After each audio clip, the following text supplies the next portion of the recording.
Well, hello and welcome to another TechAdvice.life TV interview. I'm here today with Wendy Thomas, the CEO of global cybersecurity company Secureworks, about the state of global and Australian cybersecurity, especially in the wake of the recent global IT outage. Welcome to TechAdvice.life. Hello, Alex, and thanks for having me on the show today. Thank you for taking the time. Now, Secureworks is a global cybersecurity company, and you're in competition with Crowdstrike and lots of other security companies out there. So what's the short version of what Secureworks does? And do you issue customer updates that could have caused computers to display the same sort of blue screen of death and go into boot loops?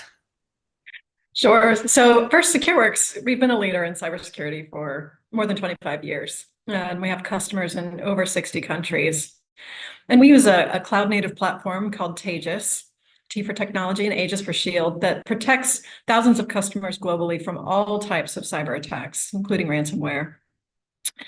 And when you talk about how we do that for customers, we do that through an open cybersecurity platform where we really work in co-opetition with a lot of other security products so that our customers have choice around the way they architect and design their security program.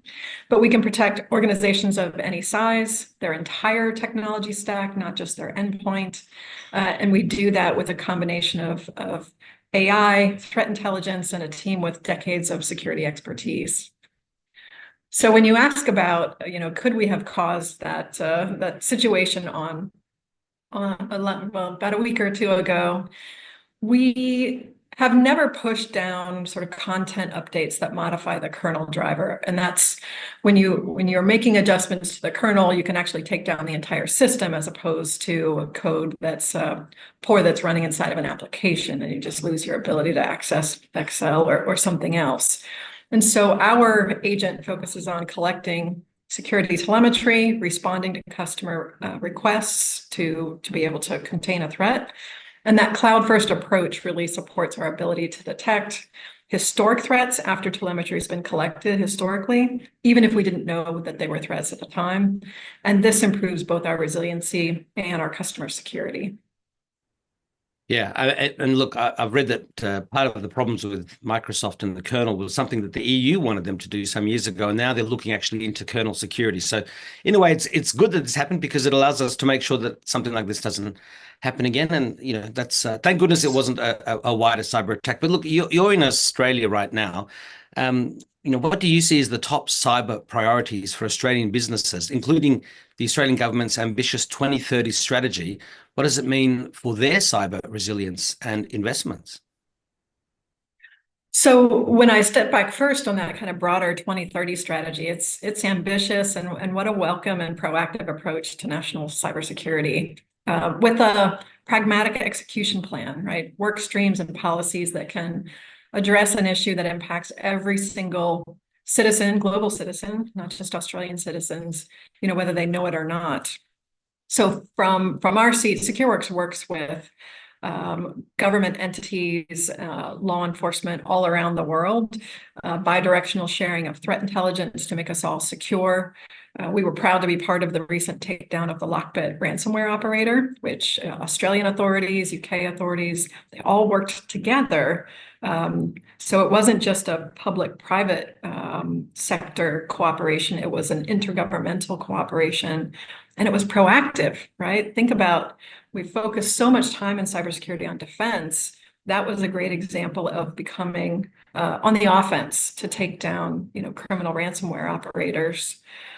When I talk to customers in Australia, and I've been here for the week and having many great conversations with both mid-market size companies as well as huge conglomerates in Australia that operate globally, there are a couple of things that continually come up in the topic.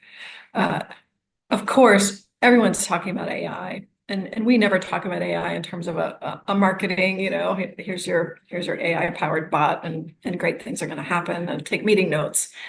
We think of it as there's a real power to AI in cybersecurity particularly, and there's also a real peril. When I think about the power, we are processing 5 trillion events a week in our platform. We've got 50 petabytes of data. And when you're able to process large amounts of activity across a global set of infrastructures for customers, you can find those attacks early in the kill cycle. So the ability to use AI data science for detection is powerful, but also to use AI in remediation.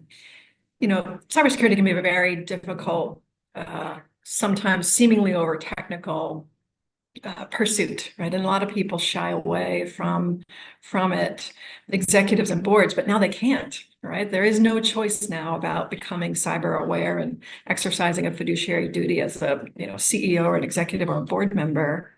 And so the really innovative application of large language models now to cybersecurity to put what we see in code and telemetry into real language, understandable language. So we can train these models with our own proprietary investigations that used to be written by humans and explain very easily how to connect what we see in code to laymen in a way that connects it to the business, it connects it to risk, it connects it to investment to protect. And I just see this combination of all types of AI really powering the fight in cybersecurity to make it real for everyone. There is, of course, a peril, and that peril is we do see AI being used, not in a very sophisticated way, but in I call it the cheap and cheerful, right? These threat actors, they are, for cyber criminals, so nation states are different. They're just looking to make it an easy dollar. And so we see easy access to particularly some of these large language models and video capabilities to create, unfortunately, very well written now, well designed and logoed phishing emails that everyone used to be able to tell, like this is a fake email. It's not really Amazon reaching out to me about my credit card on account. Those have unfortunately gotten better and so harder to detect. And now with the use of videos, deep fakes, scraping the internet with videos of CEOs like me, and it's easy to create them, the level of awareness of everyone has to just come up, step function level to ward off the use of AI in this kind of old technique done in a new way. Yeah, I have seen that consumer security company Norton, for example, has a thing called Norton Genie, which is an app powered by AI to help you figure out using AI whether or not the SMS message or the Facebook message or whatever it is you're receiving actually is some sort of scam or not. And clearly the days of the bad guys creating viruses that didn't do very much from a couple of decades ago. Now it's much more sophisticated. I mean, that sophistication will eventually, I guess, come to the more common garden variety cyber criminal. It's probably the nation states that are doing it now. But yeah, they've got that an evolution. Yeah. It is, and they've unfortunately got these business models now where those who are very good at writing these write them. Those who are good at finding compromised passwords and email addresses buy it from the code writers, and their specialty is infiltration. And they've segregated the business model, unfortunately. Yeah, well, ransomware as a service, crimeware as a service. It's the bad Truly, guys it is. evolve. Yeah. And with the interface, I mean, I'm presuming there's a dashboard like most enterprise software would have, but with the generative AI, I mean, can you or will you be able to talk to your Secureworks dashboard and have it respond back to you by voice to tell you what's going on in the same way that you can chat with ChatGPT? So we do have a live chat function in the platform, even if you're just subscribing to our software and not our managed security services. And we've always prided ourselves that is a real security expert, right? It is not a bot. It is not a sort of customer service person. It is truly a SecOps guru. But to your point, now that we've trained our model with so many chats, we could absolutely kind of use both the power of voicing that as well as just the right response at the right time. The potential here is endless. I mean, what I think is really exciting about AI is moving from this sort of defensive posture, including kind of always being able to see and make sure the configuration of everything and your access to applications, et cetera, is completely secured. But this idea of predictive analytics, who's going to attack what next, when you have tremendous amounts of data and global visibility, that's what I think about of going on the offense. That's kind of the next frontier for Secureworks. Yeah, and look, I mean, you can see from my background, I'm a huge fan of sci-fi. We've all seen the sci-fi robots. I mean, I mean, Elon Musk was just talking about a world market of 10 billion units, one for each person, and then plenty in industry. So, to have that ever more sophisticated technology on the offensive and predicting, as you say, I mean, predictive analytics is something people don't talk much about anymore. But even though it's more in use than ever, that's part of what AI does. It's all evolved. It used to be digital transformation. Now the big buzzword is AI, but it's kind of like a joining of all those different forces together. It is, right. There's so many pieces of AI. It's impossible to know what someone's talking about until you really get into the techniques and tactics. Yeah. Well, machine learning has been around for decades. Of course, yes. We just got a little more data now. That's right. Yeah. More useful information to work with, as opposed to the old thing of garbage in, garbage out, which is why sometimes the AIs hallucinate. Exactly. It's all about the training data, right? The diversity of data, the normalization, the labeling of that data. Otherwise, it's not very useful. Yeah. Well, I read somewhere that if you really want to search Google properly, get it to search from before 2022, because then you won't have all the AI being trained on other AI's data. I haven't actually tried that because most of my searches have been good, but it's a funny thing. But look, it's just a matter of time before it all goes to the next level. They're talking about GPT-5 and all the rest. But Wendy, when I was younger, I remember seeing even from the earliest programs like the Windows 1 and 2. I mean, I've been using computers since the CP/M days of the late 70s. But I was always struck that companies had an end user license agreement that disclaimed them from all responsibility. And I mean, in the modern era, it's a bit like the vaccine makers that have been able to disclaim more responsibility for vaccines that did or didn't go wrong, with the first lawsuits coming for Pfizer and others. And you talk about how do we ensure the security and trustworthiness of the information we consume and the systems we use as the world morphs around us. This poses some important questions. So I haven't actually read your end user license agreement. I'm sorry, I haven't. But with them disclaiming all warranties and guarantees and liability, doesn't this also have to change? I mean, it doesn't appear to be written worth the paper it's written on, with CrowdStrike now having to, supposedly compensate Delta, who was down for 4 or 5 days, losing hundreds of millions. And computers. Why do computers and software get a pass when if something goes wrong with my car or fridge or watch or something else? There's a guarantee or a warranty. Yeah, there's a really fine line between sort of a disclaimer around limitations to evade responsibility versus setting realistic expectations about a product or a piece of software and its use. In this case, you think about software and security. CISOs always talk about it's not a matter of if you're going to have some kind of attack. It's just a matter of when and how quickly you can recover from it, prevent damage from it. And software is inherently complex too, right? It's completely interdependent with. You saw this in this case with Microsoft and CrowdStrike. So it's impractical for, I think, any company to guarantee nothing will happen when you're using their product. However, we all have a fiduciary duty to sort of do no harm, if you will, and have practices around clean code and making sure that we don't create unintended consequences by not doing everything to the highest level that we can and should. So from Secureworks, we have a different EULA and different set of SLAs that complement the service and the standards that we're committed to: uptime, response times, remedies in the event of issues. And so for us, it's about demonstrating a commitment to reliability and customer service to to hold ourselves to the standard that we would want, to receive as consumers, because it's all about outcomes over activities in cybersecurity. If you can't demonstrate flexibility and a customer-centric approach, since you've got that background, as Yoda says, do or do not, there is no try. That's really the Secureworks approach, and our user agreements reflect that commitment. Yeah. And actually, it's funny you mentioned Yoda's quote, because in Australia, we have a game called Rugby League. And when they score a goal, they call it a try. So I always like to say, do or do not, there is no try unless you're playing rugby league.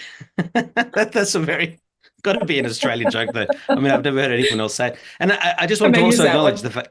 Yeah, that's right. Well, it's funny because that's the only time that you can get around that particular problem. And I just want to acknowledge the fact also that, in the early 2000s, I mean, it took businesses a while to realize that every business was an internet business. You didn't just have an internet division, the whole company. And it's exactly the same with security today. You may not think you're a cybersecurity business, but you are. I mean, we've all seen the ramifications of what happens when companies databases get attacked and data exfiltrated and ransomware applied and all that sort of stuff, long before anything that happened with Crowdstrike. So and people are obviously making the obvious connection because it's just staring you in the face and makes companies like yours ever more important. Now, I do have a couple of final questions, and then I know you've got a very packed day, but one of my favorite questions to ask is to ask if you can please share a memory of your first personal computer. Oh, wow. Well, I didn't own it. It showed up in the back of my second grade classroom when I think I was, I don't know, probably 7 years old. And we could go back and you could write code on each line. And of course, I wanted to go back there and make my name show up in the entire screen. So, go to, type Wendy, go to line 1. And I was thrilled when my name just populated all over the screen. But that's the first memory. And I remember it being, you had to take turns to go to the back of the room to be able to play around on it, and some homework that we did back there. And I don't know, I was always a big, Star Trek type fan, and it was a very memorable moment. Of course, I think it was orange. The font was orange, and it was very tiny, and the machine was bigger than my TV today. So very different. Well, do you remember if it was an Apple II or something else? No, I think it was some kind of a TI, Texas Instruments computer. Yeah, no, I remember all those days fondly as well. I don't think kids realize how primitive it was back then for us. Unless you got to fire up an emulator or something to show them.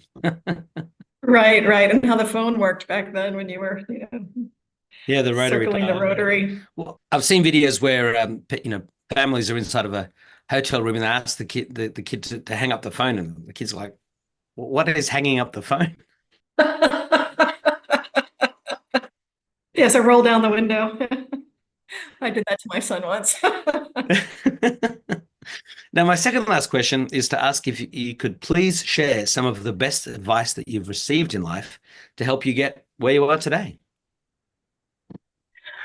Wow.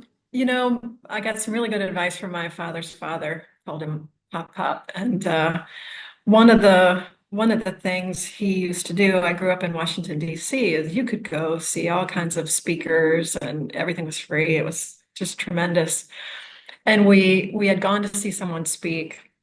And I remember we were in the car driving home, and I said, wow, that guy was incredibly smart. I wish I could be that smart and learn everything that he knew. And one of the things he said to me was, he said, there's two kinds of people in the world, Wendy, that you need to think about what you want to be. One that after you speak, people say, wow, she's really, really smart. Or the kind of person that after you talk, they say, wow, she just made me smarter and I feel great. And so this idea of kind of paying things forward or paying things back, I think that's probably why I'm in security as well, was just something that's always stuck with me when I meet people, of how you touch their life in a positive way, and that just pays back in so many different ways. So what is your final message to the viewers and the readers? Just awareness, all of us are part of this fabric of keeping all of us secure. And so when there's that moment of friction where you've got to create a new password for your bank account or your Venmo account, I would just say, take that moment, just that extra moment of friction so that cyber criminals don't earn that next dollar, because they're going to use that dollar to attack someone else. And if you're willing to just do a few things to keep us all more secure, you're going to make us all able to turn the tide in the cybersecurity fight. Well, Wendy Thomas, the CEO of global cybersecurity company Secureworks, thank you so much for taking the time to join me today. And I do hope we can speak again in the future. That would be great. Thanks so much for having me, Alex. Thank you. Bye-bye.